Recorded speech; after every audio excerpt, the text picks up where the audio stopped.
April থেকে September অর্থাৎ চলতি আর্থিক বর্ষের প্রথমার্ধে বিদ্যুতের ভর্তুকি বাদ দিয়ে সরকারের আয় হয়েছে 14,176 কোটি টাকা।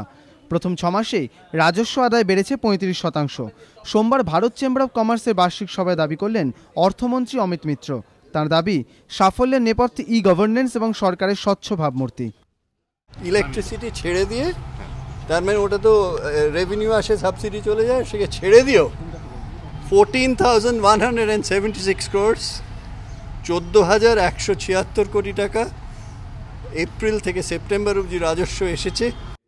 অর্থমন্ত্রীর দাবি, ই গভর্নেন্সের সফল প্রয়োগের মাধ্যমে কর আদায়ের পরিধি বাড়িয়েই বেড়েছে রাজস্ব। অর্থমন্ত্রীর দাবি, কর আদায়ের ক্ষেত্রে তথ্য প্রযুক্তির বিপুল ব্যবহারই এসেছে সাফল্য। পুরো ব্যবস্থা আগের থেকে অনেক বেশি স্বচ্ছ হয়েছে। উদাহরণ হিসেবে তার দাবি, সেলফ অডিট সিস্টেম বা সরকারকে দেয় করের পরিমাণ ঠিক করার ভার ব্যবসায়ীদের ওপরই ছেড়ে দেওয়া, অনলাইনে বাণিজ্য কর এবং বিক্রয় কর দেওয়া বাধ্যতামূলক করা, ওয়েবিল ব্যবস্থার সরলীকরণ, ব্যবসা নথিভুক্তির ক্ষেত্রে ই রেজিস্ট্রেশন চালু, আরও বেশি রাষ্ট্রায়ত্ত ব্যাংকের মাধ্যমে বিক্রয় কর ও বাণিজ্য কর দেওয়ার সুবিধা, সম্পত্তি কেনাবেচার ক্ষেত্রে ই স্ট্যাম্পিং ব্যবস্থা চালু।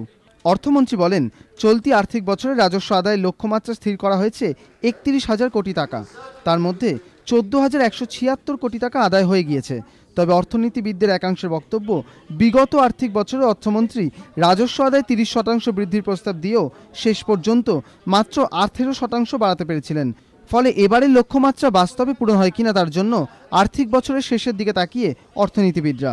ধ্রুবজ্যোতি প্রামাণিক, এবিপি আনন্দ, কলকাতা।